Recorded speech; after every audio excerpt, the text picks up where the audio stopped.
ఇండియాలోనే #1 varicose veins hospital Avis vascular centre.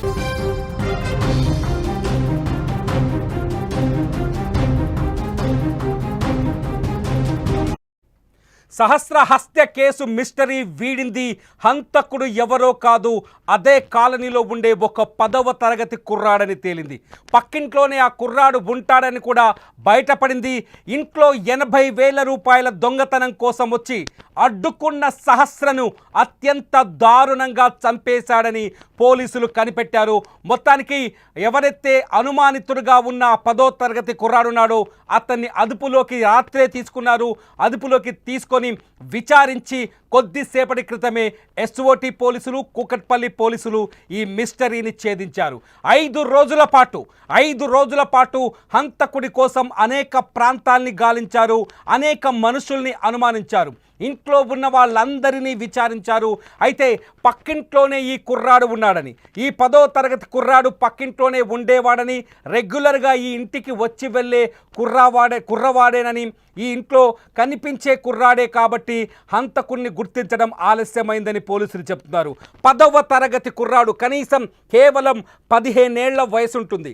సహస్రతో పోలిస్తే సరిగ్గా 4-5 ఏళ్ళు పెద్దవాడై ఉంటాడు.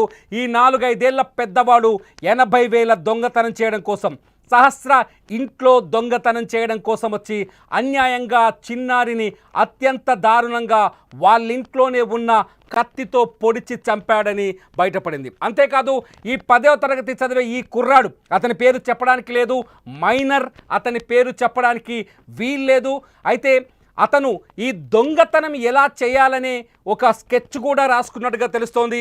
ఒక పేజీ మీద, ఒక పేపర్ మీద దొంగతనం, ఆ డబ్బుని ఎలా దొంగతనం చేయాలని ఒక పేజీ మీద ప్లాన్ ఆఫ్ యాక్షన్ రాసుకొని ఆ ప్లాన్ ప్రకారమే ఆ ఇంట్లో చొరబడి దొంగతనానికి ప్రయత్నించాడు. అయితే ఆ ఇంట్లో సహస్ర కూడా ఉంది. ఒక్కతే ఉందనే విషయం తెలియకపోవటం, ఇంట్లోకి చొరబడిన తర్వాత సహస్ర 11 ఏళ్ల వయసు కాబట్టి సహస్ర అడ్డుకునే ప్రయత్నం చేయడంతో సహస్రని అత్యంత పాశవికంగా 20 సార్లు చచ్చిపోయిందా అని కన్ఫామ్ చేసుకునే వరకు, చనిపోయిందని కన్ఫామ్ చేసుకునే వరకు అత్యంత దారుణంగా పొడిచి చంపినట్టు మొత్తానికి పోలీసులు బయటకు గుట్టును లాగేశారు. అన్యాయంగా ఒక పసిబిడ్డని 80,000 రూపాయల కోసం 10వ తరగతి చదివే ఒక కుర్రాడు ఇంత దారుణానికి ఒడిగడతాడని ఎవ్వరూ ఊహించలేదు. సహస్ర హత్య తర్వాత పోలీసులు దాదాపు 5 బృందాలుగా విడిపోయారు. 5 ప్రాంతాల్లో సంచరించారు. సహస్ర హంతకులను వెతికేందుకు రకరకాల కోణాల్లో విచారణ జరిపారు. ఏదైతే సహస్ర నివాసం ఉంటుందో ఆ ఇంట్లో ఉన్న పురుషులందరినీ తీసుకెళ్ళి విచారించారు. కొన్ని పేర్లను కూడా బయటకు తీసుకొచ్చారు. కొన్ని రకాల కథలు కూడా వెలుగులోకి వచ్చాయి. కానీ ఇవన్నీ అబద్ధాలని, అవాస్తవాలని, కేవలం ఒక 10వ తరగతి చదువుతున్న కుర్రాడు ఈ దారుణానికి ఒడిగట్టాడని చివరికి నిర్ధారణకు వచ్చారు పోలీసులు. సహస్రాన్ని హత్య చేసేందుకు వచ్చిన కుర్రాడు గతంలో కూడా ఈ ఇంటికి పదే వచ్చేవాడని కూడా పోలీసులు స్పష్టత ఇస్తున్నారు, కూకట్పల్లి పోలీసులు. దీంతో ఆ 10వ తరగతి కుర్రాడి ఇంట్లోకి వచ్చి వెళ్ళటాన్ని ఎవరు అనుమానంగా చూడకపోవడం, ఆ కుర్రాడే ఈ హత్య చేసి ఉంటాడని ఎవరు అంచనా వేయకపోవడం, ఆ కుర్రాడి ఇంటికి రెగ్యులర్గా వచ్చేవాడు కావడంతో తెలిసిన వ్యక్తిగా ఇగ్నోర్ చేయటంతో ఈ హత్య కేసు మిస్టరీగా మారింది. కొంతసేపు మిస్టరీగా, అంటే హంతకుణ్ణి పట్టుకోవడం అతిపెద్ద సమస్యగా మారింది. కేవలం 10వ తరగతి చదివే ఒక కుర్రాడు ఇంత దారుణానికి ఒడగెడతాడని ఎవ్వరూ అంచనా వేయరు. 10వ తరగతి చదివే ఒక కుర్రాడు ఇంత కిరాతకంగా, ఇంత క్రిమినల్ మెంటాలిటీతో ఉంటాడని, అతని సైకలాజికల్ పరిస్థితి ఏంటని, అతని మానసిక పరిస్థితి ఏంటని ఎవ్వరూ అంచనా కూడా వేయలేదు. సో 10వ తరగతి చదివే ఒక కుర్రాడు ఇంత పకడ్బందీ ప్లాన్ చేసి హత్య చేసి దొరకకుండా తప్పించుకొని తిరుగుతాడని కూడా ఎవరు అంచనా వేయలేదు. బహుశా ఆ ఇంట్లో ఉండేవాళ్ళు కూడా, లేకపోతే ఆ కాలనీలో నివాసం ఉండేవాళ్ళు కూడా ఈ అంచనా వేసి ఉండరు. ఎప్పుడైతే పోలీసులు మఫ్టీలో వచ్చి ఆ బాలుని తీసుకెళ్లారో అప్పటి నుంచి సాధారణ విచారణ అనుకున్నారు. కానీ విచారణలో అసలు విషయం వెలుగులోకి వచ్చినట్టుగా స్పష్టంగా అర్థమవుతుంది. 10వ తరగతి చదివే ఒక కుర్రాడు అన్యాయంగా ఇంత రౌడీలాగా ఇంత క్రిమినల్ లాగా పెద్ద పెద్ద పేరు మోసిన దుండగులు కానీ హంతకులు కూడా చేయలేని స్థాయిలో ఒక పకడ్బందీ ప్రకారం ఒక స్కెచ్ వేసుకొని పేపర్ మీద ఈ మర్డర్ స్కెచ్ రాసుకున్నాడు. చెప్తున్నారు అక్కడున్న పోలీసుల నుంచి అందుతున్న సమాచారం ప్రకారం ఏంటంటే అతని మోటివ్ ఏంటంటే ఎవరైతే సహస్ర ఇంట్లో ఉన్న డబ్బును కొట్టేయాలి. సహస్ర ఇంట్లో వాళ్ళ అమ్మ నాన్న ఇద్దరు జాబ్కి వెళ్తారు, పొద్దున్నే ఇంటికి తాళమేసి వెళ్తారు, ఇల్లు పెంట్ హౌస్లో ఉంటుంది కాబట్టి కింది పోర్షన్స్లో ఉండేవాళ్ళు కావచ్చు, ఆ పెంట్ హౌస్ దగ్గరికి వచ్చే వాళ్ళ సంఖ్య చాలా తక్కువగా ఉంటుంది. ఆ సమయంలో ఆ ఇంట్లోకి చొరబడి డబ్బులు కొట్టేయాలన్నది ఆ కుర్రాడి ప్లాన్. ఆ ప్లాన్ని మొత్తం ఒక పేపర్ మీద రాసుకున్నాడని చెప్తున్నారు పోలీసులు. ఒక పేపర్ మీద ఎలా దొంగతనం చేయాలి, 80,000 రూపాయలని ఎలా దొంగతనం చేయాలని ఒక పేపర్ మీద రాసుకున్నారని పోలీసులు చెప్తున్నారు. ఆ పేపర్ మీద రాసుకున్న తర్వాత అనుకున్నట్టుగానే ఆ పేపర్ మీద తను పెట్టుకున్న ప్లాన్ ప్రకారమే దొంగతనం కోసం ఆ ఇంట్లోకి వచ్చాడు. వచ్చేసరికి ఇంట్లో ఎవరు ఉండరని అనుకున్నాడు బహుశా, కానీ అప్పటికే సహస్ర ఇంట్లో ఉంది. ఎందుకంటే సహస్ర కేంద్రీయ విద్యాలయంలో చదువుతోంది. కేంద్రీయ విద్యాలయంలో చదవడం వల్ల ఆ రోజు సహస్రకి స్కూల్లో స్పోర్ట్స్ ఈవెంట్స్ ఉండటం వల్ల సెలవులు ఇచ్చారు. 5వ తరగతి చదువుతున్న సహస్ర స్కూల్లో సెలవులు ఇచ్చారు. సెలవులు ఇవ్వడంతో సహస్ర ఇంట్లోనే ఉండిపోయింది.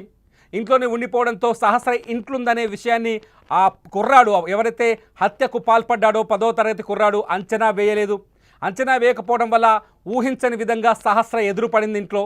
దీంతో దొంగతనం చేసే సమయానికి సహస్ర చూడటం, ఆ సహస్ర దొంగతనాన్ని అడ్డుకునే ప్రయత్నం చేయడంతో ఇష్యూ పెద్దగా అవుతుందని, విషయం బయటకు వస్తుందని భావించిన ఆ 15 ఏళ్ల కుర్రాడు, బహుశా అతని వయసు 15 ఏళ్ళు ఉంటుందని పోలీసులు ఒక అంచనాకు వచ్చారు. సో దీంతో సహస్రని ఆ విషయం చెప్పకుండా చేసే ప్రయత్నం చేశాడు. దీంతో ఫస్ట్ ఏం చేయాలో ఆలోచించిన వ్యక్తి ఏం సహస్రని ఎలా ఆపాలో అతనికి అర్థం కాలేదు. ఇంట్లో కిచెన్లోనే ఉండే కత్తిని తీసుకొని సహస్ర పైన అత్యంత పాశవికంగా దారుణంగా దాడికి దిగినట్టు తెలుస్తోంది. సహస్ర ఒంటి మీద పోస్ట్ మార్టంలో కొన్ని కత్తి ఘాట్లను గుర్తిస్తే దాదాపు 20 వరకు 21 కత్తిపోట్లు ఉన్నట్టుగా తెలిసింది. 21 మెడపైనే, కేవలం మెడపైనే 14 సార్లు కత్తితో పొడిచారు. అంటే మెడ భాగంలో ఈ స్థాయిలో కత్తితో పొడవడం అంటే వీలైనంత వేగంగా సహస్ర ప్రాణం తీయాలని, ఆమె ఊపిరి తీయాలని ఒక ఆవేశంలో అత్యంత దారుణంగా ఆ అబ్బాయి హంతకుడని చెప్పాలా ఇక్కడ, లేకపోతే మైనారిటీ తీరలేదు అతను, ఆ అబ్బాయి దాడి చేస్తున్నట్టుగా తెలుస్తుంది. సహస్ర గొంతు మీద 14 సార్లు పొడిచిన తర్వాత అప్పటికీ ఆమె చనిపోలేదని, ఆ బంగారు తల్లి ప్రాణాలు పాపం విలవిలలాడి ఉంటుంది. ఆ సమయంలో ఆ బంగారు తల్లి ప్రాణాలు విడవలేదని మళ్ళీ కడుపులో పొడిచినట్టుగా తెలుస్తుంది. సహస్ర మంచం పైనే పడిపోయింది. మంచం పైనే సహస్రని కత్తితో పొడిచి ఆమె చనిపోయిందని నిర్ధారించుకున్న తర్వాతే ఆ కుర్రాడు ఆ ఇంట్లోంచి వెళ్ళిపోయినట్టుగా పోలీసుల విచారణలో బయటపడింది. అత్యంత పాశవికమైన సంఘటన ఇది. నిజంగా ఒక 10వ తరగతి చదివే కుర్రాడు ఒక క్రిమినల్ లాగా ఆలోచిస్తాడని సమాజం ఎవ్వరూ అంచనా వేయలేం. నిజంగా ఒక్క మాటలో చెప్పాలంటే అంచనాకు అంతు చిక్కని నేరాలు జరుగుతున్నాయని చెప్పడానికి మనుషుల మైండ్ సెట్, వయస్సుతో సంబంధం లేకుండా మనుషుల మైండ్ సెట్ ఏ స్థాయిలో ఉంటుందో, ఎంత క్రిమినల్గా ఆలోచిస్తున్నారో మనుషులు ఒక్కసారి ఆలోచించవచ్చు. ఎందుకు ఒక 10వ తరగతి చదివే కుర్రాడి మనసు ఈ స్థాయిలో మారిపోవడం, ఒక హత్య చేసేంత ధైర్యం అతనిలో రావడం, ఒక అన్యాయంగా ఒక బాలిక ప్రాణం బలి తీసుకునేంత ఆలోచన అతనిలో రావడానికి కారణం ఏంటన్నది ఇప్పుడు అంతు చిక్కట్లేదు. మొత్తానికి సహస్ర హత్యకు కారణం ఒక 10వ తరగతి కుర్రాడని స్పష్టంగా అర్థమవుతుంది. కొద్దిసేపటి క్రితమే కూకట్పల్లి పోలీసులు ఈ విషయాన్ని నిర్ధారించారు. హంతకుణ్ణి నిన్న సాయంత్రమే అదుపులోకి తీసుకున్నట్టుగా తెలుస్తోంది. ఆ బాలుని తీసుకెళ్లి విచారించిన తర్వాతే పూర్తి వివరాల్ని బయట పెట్టినట్టుగా తెలుస్తుంది. బాలుని నిన్న మఫ్టీలో వచ్చి పోలీసులు ఇక్కడ నుంచి తీసుకెళ్ళినట్టుగా తెలుస్తుంది. అయితే ఎప్పుడైతే ఇక్కడ విచారణ మొదలైందో, ఎప్పుడైతే ఆ బాలుని తీసుకెళ్లిన తర్వాత కొంత కాలనీలో కూడా కొంత చర్చ జరిగింది. ఏంటంటే అందరినీ వరుసగా విచారించడం, సహస్ర హంతకుడు దొరకపోవడంతో కొంత ఆందోళన చెలరేగింది కాలనీలో. నిన్న సహస్ర హంతకులు పైన ఎవరి ఇష్టం వచ్చిన వాదనలు వాళ్ళు చేయటం, కొంత ఎవరిని పడితే వాళ్ళని అనుమానించడంతో కొంత ఆందోళన కూడా కలిగింది. కానీ ఒక 10వ తరగతి కుర్రాడు, నిజంగా ఒక హత్య చేయడానికి ఏదో ఒక రీజన్ ఉంటుంది. ఈ సహస్ర మర్డర్ని మనం చూస్తే 20 సార్లు కత్తితో ఆమె పైన దాడి చేయడంతో మనం అనుకున్నాం ఇది ఖచ్చితంగా కుట్రపూరితమైన మర్డర్ అయి ఉంటుందని చాలామంది ఎక్స్పెక్ట్ చేశారు. పోలీసులు అదే చెప్పారు. మనం కూడా గతంలో జరిగిన ఇన్సిడెంట్స్ ఆధారంగా చూస్తే చాలా కుట్రపూరితంగా కఠినాతి కఠినమైన అంటే ఒక పగతో రగిలిపోయే వ్యక్తులు మాత్రమే ఇటువంటి హత్యలు చేస్తారు. కాబట్టి సహస్రని చంపిన వాళ్ళ వెనుక ఏదో పెద్ద మోటివ్ ఉందని అందరూ అంచనా వేశారు. సహస్రని చంపడానికి ఖచ్చితంగా పాత కక్షలో పాత పగలో అయ్యి ఉంటాయని కూడా అంచనాలు వేశారు. ఈ నేపథ్యంలోనే సహస్ర కుటుంబ సభ్యుల నుంచి కూడా వీలైనంత ఎక్కువ సమాచారాన్ని తీసుకునేందుకు పోలీసులు ప్రయత్నించారు. 2-3 సార్లు వాళ్ళని స్టేషన్కి పిలిచి వాళ్ళ దగ్గరున్న అనుమానాలు కావచ్చు, వాళ్ళకి కలిగిన అనుమానాలు కావచ్చు, వాళ్ళకి గతంలో ఉన్న విభేదాలు లేకపోతే పాత శత్రువులు కావచ్చు, వీళ్ళందరికీ సంబంధించిన సమాచారాన్ని కూడా తీసుకునే ప్రయత్నం చేశారు. ఆ తర్వాత సహస్ర తల్లిదండ్రిని కూడా విచారించారు. తల్లిదండ్రుల దగ్గర నుంచి కూడా వీలైనంత ఎక్కువ సమాచారం తీసుకునే ప్రయత్నం చేశారు. అంతేకాదు సహస్ర హత్యకు గురైన ఇల్లు ఉంది కదా, ఆ ఇంట్లో ఉండే మనుషులని పురుషులను కూడా తీసుకెళ్లారు. కొందరు పేర్లను కూడా కొంత అనుమానించారు. ఒక దశలో కొంత అనుమానించారు. ఆ తర్వాత వారిని విచారించిన తర్వాత ఎటువంటి అనుమానాలు లేవని వాళ్ళని వదిలేశారు. అంటే సాధారణంగా ఆడపిల్లలు ఉన్న వాళ్ళు కానీ తల్లిదండ్రులు కానీ పిల్లలు కలిగిన వ్యక్తులు ఎవరు ఇటువంటి దారుణానికి పాల్పడరు. ఎదుటి వాళ్ళ పిల్లలను అత్యంత దారుణంగా చంపాలనే ఆలోచన ఎవరి మనసులో కానీ మెదడులో కానీ చేతులు రావు. ముందస్తుగా మొదట చంపాలనే ఆలోచన రాదు, దానికి చేతులు కూడా రావు. అవసరమైతే దొంగతనానికి వచ్చిన వ్యక్తి అయినట్టు దొంగతనం చేసి వెళ్ళిపోయేవాడు.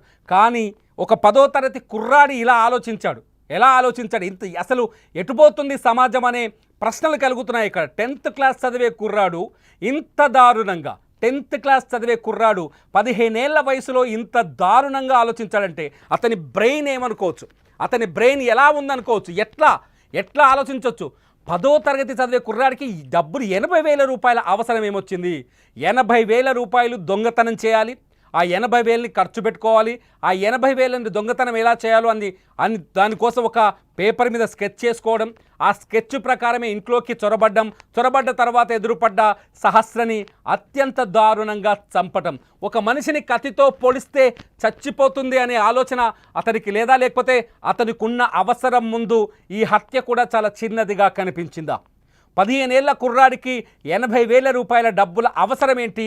ఆ అవసరం ముందు ఈ హత్య కూడా అత్యంత చిన్నగా కనిపించింది అంటే ఆ కుర్రాడి మైండ్ సెట్ ఏ స్థాయిలో ఉందో అర్థం చేసుకోవచ్చు. ఎవరా 10వ తరగతి కుర్రాడు ఎందుకు ఈ పాపని చంపాడు అనేది ఇంకా పోలీసులు బయటపెట్టే అవకాశం ఉంది. అతన్ని మీడియా ముందు చూపించే అవకాశాలు చాలా తక్కువగా ఉంటాయి ఈ కేసులో. ఎందుకంటే అతను మైనర్ కాబట్టి అతన్ని మీడియా ముందుకు తీసుకొచ్చే అవకాశాలు చాలా తక్కువగా ఉంటాయి.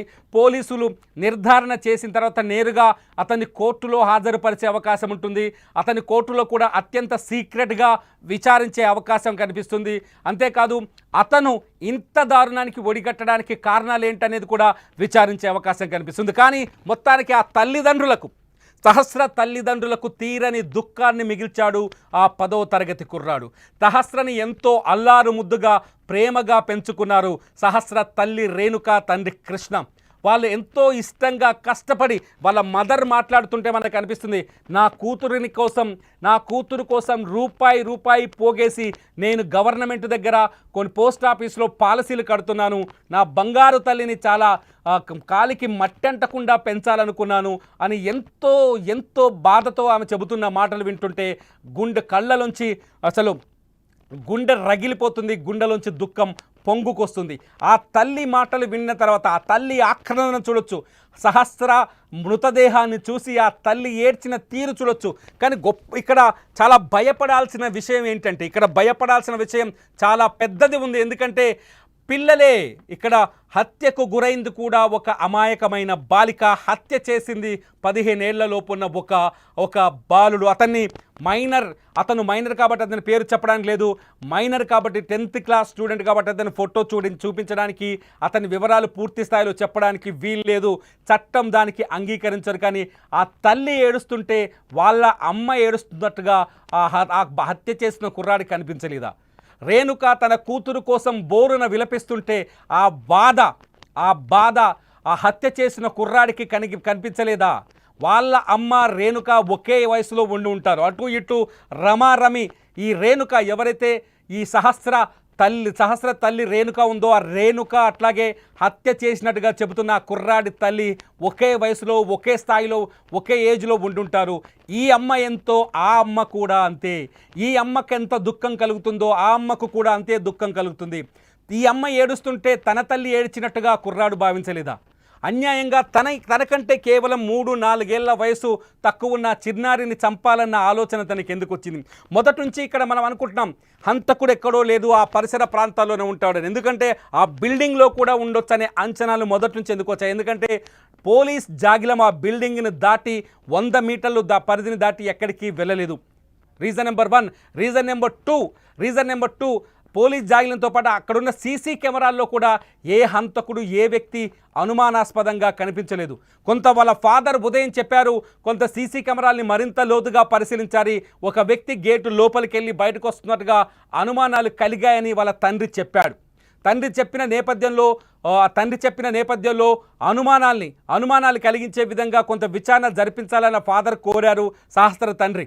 అయితే సీసీ కెమెరాల్లో కూడా ఈ బాలుడికి సంబంధించిన ఎటువంటి దృశ్యాలు పూర్తిగా దొరకలేదని, తర్వాత పరిశీలనలో సీసీ కెమెరాలో ఉన్న విజువలే కూడా ఒక కారణమని చెప్తున్నారు. సీసీ కెమెరాలో కనిపించిన ఆ విజువల్ ఆధారంగానే ఈ కేసుని ఛేదించారని చెప్తున్నారు. ఏది ఏమైనా సహస్ర హంతకుడైతే దొరికాడు. 5 రోజులుగా అటు పోలీసులని తిప్పలు పెట్టిన ఈ హంతకుడు సహస్ర తల్లిదండ్రులకు తీరని దుఃఖాన్ని మిగిల్చిన ఈ హంతకుడు దొరికాడు. 10వ తరగతి చదువుతున్న ఒక కుర్రాడు 80,000 కోసం చేసిన చోరీలో అన్యాయంగా బంగారు తల్లి సహస్ర బలైపోయింది.